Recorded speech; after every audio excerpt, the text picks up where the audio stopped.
It was a freezing December morning in 1943 when Lieutenant Franz Müller opened his eyes for the first time on enemy soil.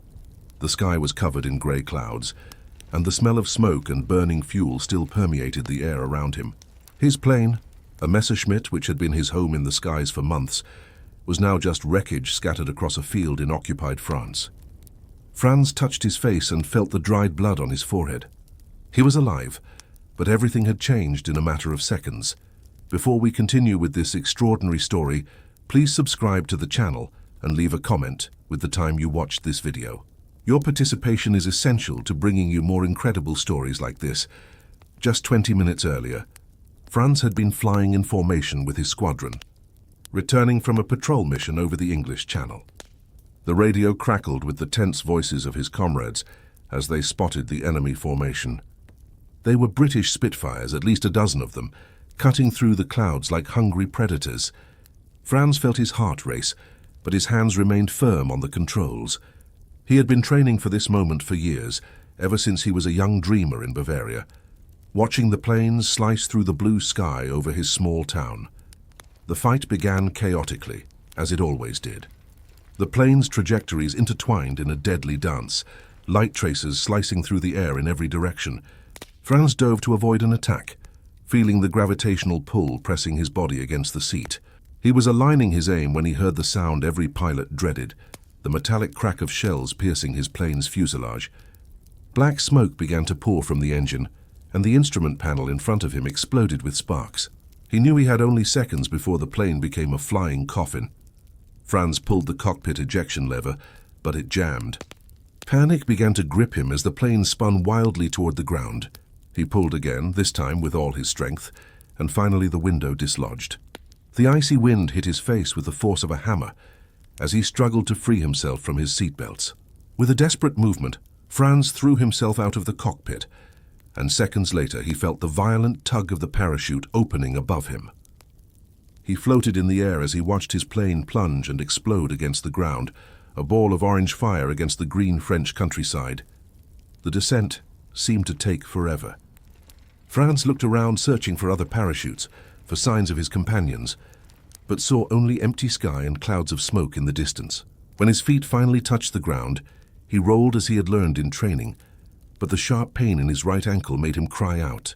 He quickly freed himself from the parachute and looked around, trying to orient himself. He was in occupied territory, that much was certain, but he didn't know exactly where or how long it would be before someone found him.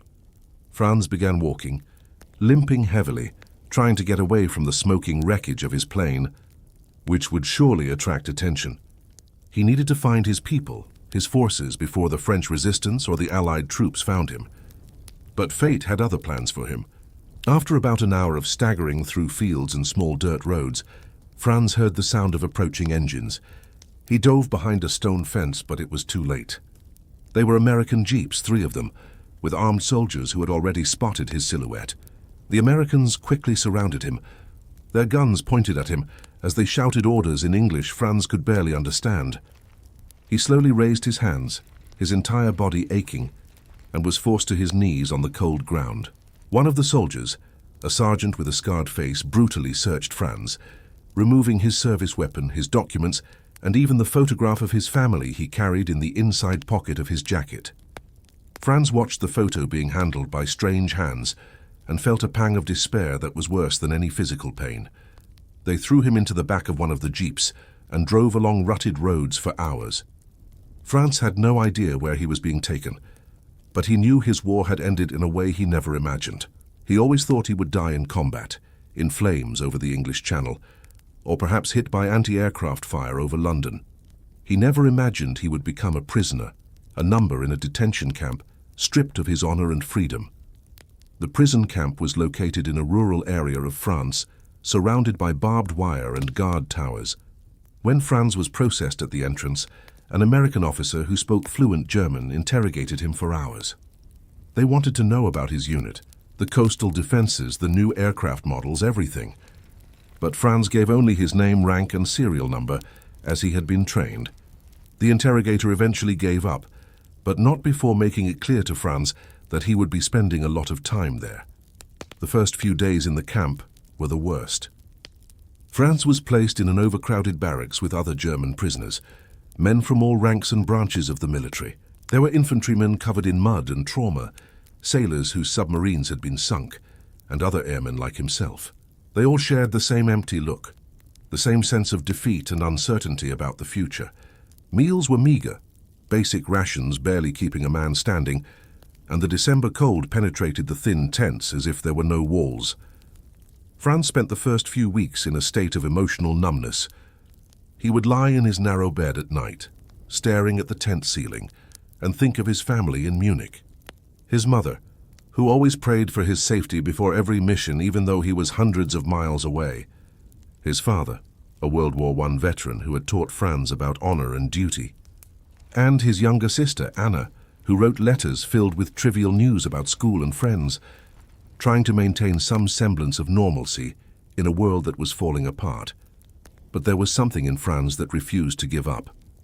Perhaps it was the same stubborn spirit that had driven him to become a pilot against his mother's wishes. Or perhaps it was simply his survival instinct. He began observing the guards, their patrol patterns, the shift schedules. He talked to other prisoners, asking careful questions, learning the camp routine. He wasn't planning an escape, not exactly, but something inside him needed to keep his mind active, needed to believe he still had some control over his destiny. It was during one of these observations that Franz noticed something unusual. On the other side of the field, separated by another barbed wire fence, was an area where Allied aircraft occasionally landed for maintenance and refueling. It was a small makeshift runway, but Franz could see the planes clearly from his shed, especially at dawn when the fog began to lift. They were mostly American fighters, P-51 Mustangs and a few Mendes bombers making technical stops. The sight of those planes rekindled something in Franz he thought he'd lost forever. It was a flame of desire, almost painful in its intensity. He was a pilot, born to fly, and seeing those machines so close yet so unreachable was a daily torture. Franz began spending hours watching the mechanics work on the planes, studying every movement, every procedure. He noticed the differences between those aircraft and the German planes he had flown, noting the strengths and weaknesses of each design. One day in early March 1944, something extraordinary happened. An American officer entered Franz's barracks and asked to speak to any prisoners with technical experience with aircraft. Several men raised their hands, including Franz. They were taken to an interrogation room where another officer, this one with the rank of an Air Force captain, was waiting. The captain explained through a translator that they needed help understanding certain technical aspects of captured German aircraft. This wasn't collaboration, he emphasized, simply an exchange of technical knowledge that could eventually benefit both sides. Franz hesitated. Aiding the enemy was unthinkable, a betrayal of everything he had sworn to protect. But then the captain said something that changed everything. He mentioned that prisoners who cooperated with purely academic technical matters would receive better rations, permission to send letters home more frequently, and perhaps eventually transfer to camps with better conditions. Franz thought of his mother, who probably believed he was dead. He thought of being able to send a letter saying he was alive, and he thought that discussing aerodynamics and engineering wasn't really betraying military secrets. It was just talking about machines. He accepted, as did two other imprisoned aviators. In the following days, Franz found himself in strange sessions where he discussed angles of attack, rates of climb, and fuel efficiency with American engineers. It was surreal to discuss aircraft with men who weeks earlier would have been trying to shoot him out of the sky. But there was a mutual respect there, a recognition that they were all first and foremost men fascinated by the wonders of aviation. The weeks turned into months. Franz's life in the camp took on a strange routine. He attended technical sessions twice a week, received slightly better rations, and managed to send 3 letters home. His mother's reply when it finally arrived in May made him cry for the first time since his capture. She was alive. His family was whole, though things were increasingly difficult in Munich with the constant bombing. But they were alive, and now they knew Franz was too. During one of the technical sessions, the American captain, Robert Henderson, began asking Franz more personal questions. He wanted to know why he had become a pilot, what motivated him to fly. Franz, surprised by the casual nature of the conversation, ended up telling him about his childhood, how he used to run through the fields with his arms outstretched, pretending he was an airplane, and how his grandfather had given him a wooden model of a biplane when he was just 7 years old. Henderson listened intently and then shared his own story. He too had grown up dreaming of flying, on a small farm in Iowa, where the sky seemed endless and full of possibilities. They talked for hours that day, not about war or politics, but about the sheer joy of defying gravity, of seeing the world from a perspective few humans in history had ever experienced. It was in that moment that Franz realized something fundamental. They weren't really enemies. They were men who loved the same thing and had been driven to opposing sides by forces beyond their control. In June 1944, the camp was thrown into turmoil by news of a major Allied invasion of Normandy. The German prisoners received the news with a mixture of despair and resignation. They knew the end was approaching, that the tide had definitively turned. Franz watched the guards move with renewed urgency. More troops and equipment being mobilized. Planes on the runway next to the camp were now taking off and landing constantly. A relentless stream of missions supporting the invasion. It was during this chaotic period that something impossible happened. Henderson sought out Franz in his barracks one night and took him to a private room. The captain seemed tense, wrestling with some internal decision. Finally, he told Franz he had a completely irregular proposal, likely against every conceivable military rule. The Allied forces were desperate for pilots. The fighting was intense and casualties were high. Henderson had observed Franz for months, spoken with him, and believed him to be a fundamentally decent man caught in terrible circumstances. The proposal was this: Franz could agree to fly for the Allies, not on combat missions against his former forces, but on secondary missions such as supply transport, evacuation of the wounded, and unarmed reconnaissance. In return, he would receive treatment as a regular pilot, not a prisoner, and after the war help rebuilding his life. It was an unprecedented offer, possibly a trap. Certainly one that would put Franz in an impossible position with his countrymen, if ever discovered. Franz spent the entire night sleepless, wrestling with the most difficult decision of his life. Accepting would mean betraying his oath, his homeland, everything he had been taught to value. But refusing would mean wasting perhaps his only chance to return to what he loved, to fly again. And there was something else, a small voice inside him questioning what exactly he would be fighting for if he accepted. It wouldn't be against German soldiers. Henderson had been clear about that. It would simply be flying, helping move medical supplies, perhaps saving lives on both sides. The next morning, Franz gave Henderson his answer. Yes, he accepted, but with conditions. He would never fly direct combat missions. He would never be used for intelligence against German forces. And when the war ended, he wanted help finding his family and rebuilding his life. Henderson agreed to everything, though they both knew some of these promises might be beyond their power to fulfill. The next few days were a whirlwind of activity. Franz was transferred to a nearby airbase, where he was subjected to more detailed interrogations by suspicious intelligence officers. He was repeatedly required to prove his piloting skills in simulators and theoretical tests. Some officers wanted to reject him outright, arguing that it was folly to trust an enemy pilot. But Henderson fought for him, and eventually, the desperate need for qualified pilots overcame caution. Franz found himself wearing a uniform without national insignia, flying C-47 transport planes on missions over France. It was strange to be back in the skies, but in an aircraft so different from the agile fighters he had flown. The C-47s were heavy, slow, but there was a beauty in their solidity, in knowing that each flight could be delivering vital supplies to troops on the ground or bringing wounded soldiers back for medical care.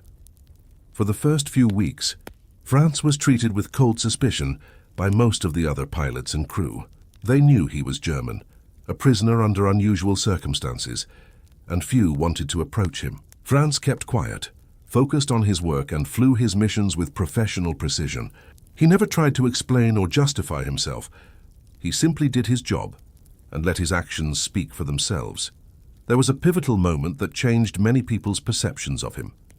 During a medical evacuation flight in July, the C-47 Franz was piloting came under unexpected anti-aircraft fire from an unmapped pocket of German resistance.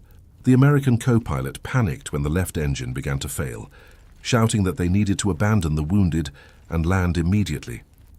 But Franz remained calm, adjusted the aircraft's trim, and managed to keep the plane aloft long enough to cross Allied lines and make an emergency landing in a makeshift field. All 14 wounded soldiers in the rear survived. After that incident, the atmosphere changed. The other pilots began greeting him, some even inviting him to play cards that evening. It wasn't friendship exactly, but it was respect. The recognition that Franz was a professional who had put the lives of others above his own safety. For Franz, it was more than he could have hoped for. He was flying again, doing something he felt genuinely useful, and for the first time since his capture, he felt a sense of purpose. The following months were intense. Franz flew dozens of missions, crossing liberated France, then Belgium, witnessing from the air the devastation the war had brought to the continent. He saw cities in ruins, fields pockmarked with bomb craters, endless columns of refugees moving along the roads. It was different from the war he had experienced before, when everything had been abstract dogfights over the Channel or missions against bomber formations. Now he saw the real human cost, the terrible destruction that all that fighting had caused. In December 1944, exactly 1 year after his capture, Franz was stationed at a camp in Belgium when the Germans launched their surprise offensive in the Ardennes. The attack caught the Allies completely off guard, and suddenly, surrounded troops were in desperate need of supplies.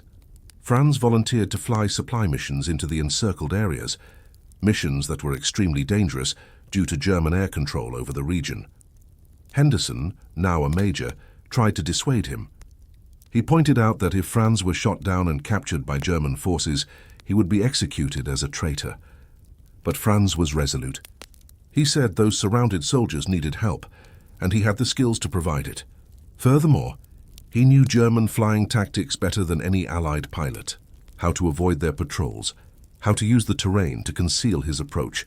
During 2 horrific weeks in December, Franz flew some of the most dangerous missions of his life. He navigated at low altitude through snow-covered valleys, avoiding German radar, and dropped supplies to encircled units with remarkable precision.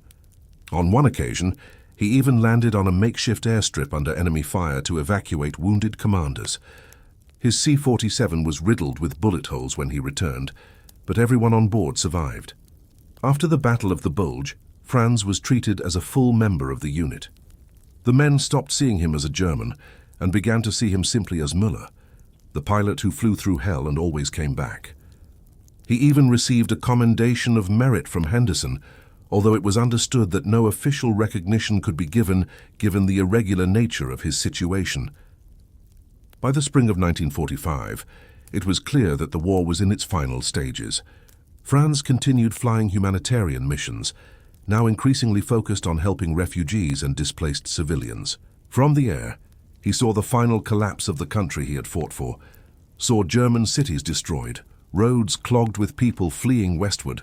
It was painful, but he also felt he was doing something to help alleviate the suffering. In May 1945, the war in Europe finally ended. Franz was at a base in France when news of the surrender arrived. The other pilots celebrated loudly, but Franz sat alone processing what it meant. His homeland had been defeated, divided, occupied.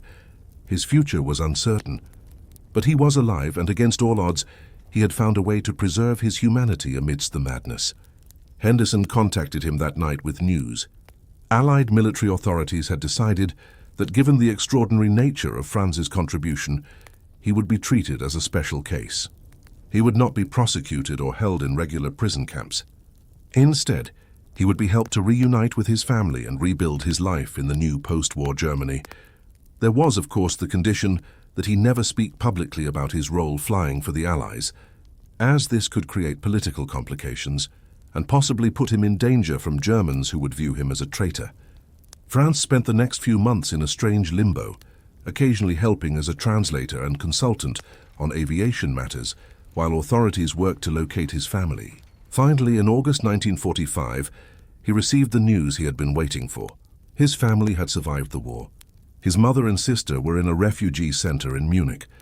Franz was allowed to travel there, escorted by American officials. The reunion was emotional beyond words. His mother fell to her knees when she saw him, unable to believe that her son had actually survived. Anna, now a young woman scarred by the difficult years of war, hugged him and cried on his shoulder. His father had died during a bombing raid in 1944, news that cut Franz deeply, but they were together again, which seemed like a miracle after everything they had been through. Franz never told his family the full details of how he survived the war. He said only that he had been a prisoner of war and had been treated reasonably well. The following years were difficult, as Germany struggled to rebuild from the ruins. Franz found work with a fledgling civil aviation company, using his piloting skills for commercial flights when the German aviation industry was eventually allowed to revive. He maintained sporadic contact with Henderson over the years through carefully coded letters. The American had returned to Iowa, resumed his civilian life, but never forgot the German pilot who had risked everything. They never met again in person, both understanding it was safer to keep their distance, but the connection between them remained, a silent acknowledgement that they had shared something extraordinary. Franz eventually married, had 2 children, and lived a quiet and anonymous life. He never spoke publicly about his wartime experiences, keeping his promise. But sometimes, on quiet nights, he would look up at the sky and think of the days when he had crossed the lines in a way few men ever had, when he had chosen humanity over blind loyalty, when he had discovered that being a pilot was more than serving a flag. It was about the pure love of flying and the responsibility of using that skill to help others.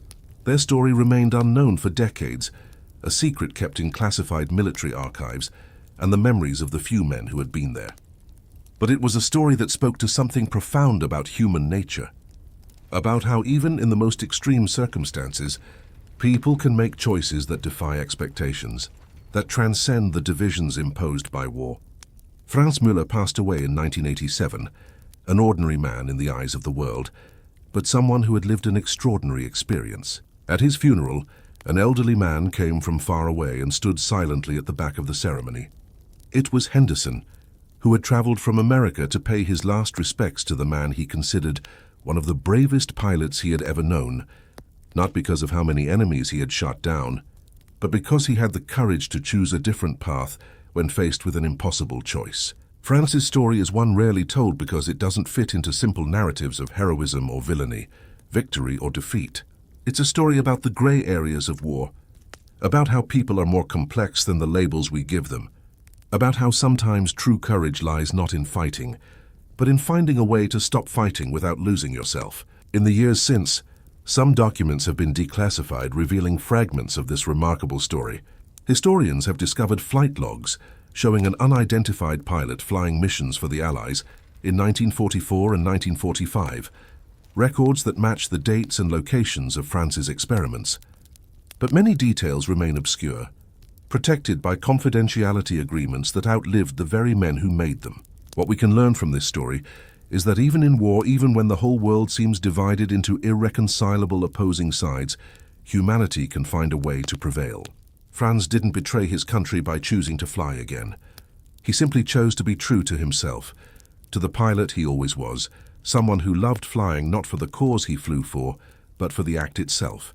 And by making that choice, he perhaps saved more lives than he could have by doing anything else.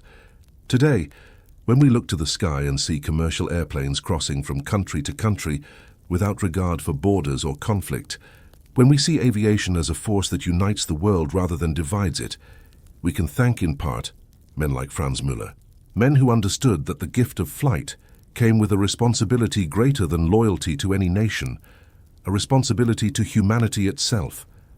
Franz's journey from Luftwaffe pilot to prisoner of war to Allied pilot wasn't about switching sides in a conflict.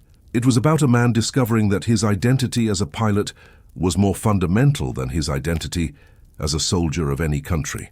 It was about choosing to preserve life rather than take it, about using his skills to heal rather than harm. And though that choice came at a tremendous cost, sacrificing public recognition, living with a secret he could never fully share, Franz never seemed to regret it. In a letter Henderson kept for his entire life, written by Franz in the 1970s, the former German pilot reflected on his experiences. He wrote that the months he spent flying humanitarian missions were the only moments during the war when he truly felt at peace with himself. Each supply mission, Each evacuation of wounded was a small reparation for the role he had played earlier in the conflict. It didn't erase the past, but it gave meaning to the future. France's story reminds us that in times of absolute conflict, when everything seems black and white, there are always those who find shades of grey, who make choices that defy simple narrative. These are the individuals who show us that humanity is not so easily divided into categories of good and evil, that people are complex, capable of both great destruction and great compassion. And perhaps Franz Müller's most important legacy isn't the missions he flew or the lives he saved, though those are certainly significant. Perhaps it's the question his life poses for all of us. When faced with impossible choices, when the power structures around us demand blind loyalty, do we have the courage to choose our own humanity above all else? Franz made that choice, and in doing so he showed that even in the most extreme circumstances, there is always a possibility of redemption, always a way back to ourselves. So if you enjoyed this incredible story of courage, change and redemption, don't forget to subscribe to the channel and leave a comment with the time you watch this video. Your participation helps bring more extraordinary stories like this one.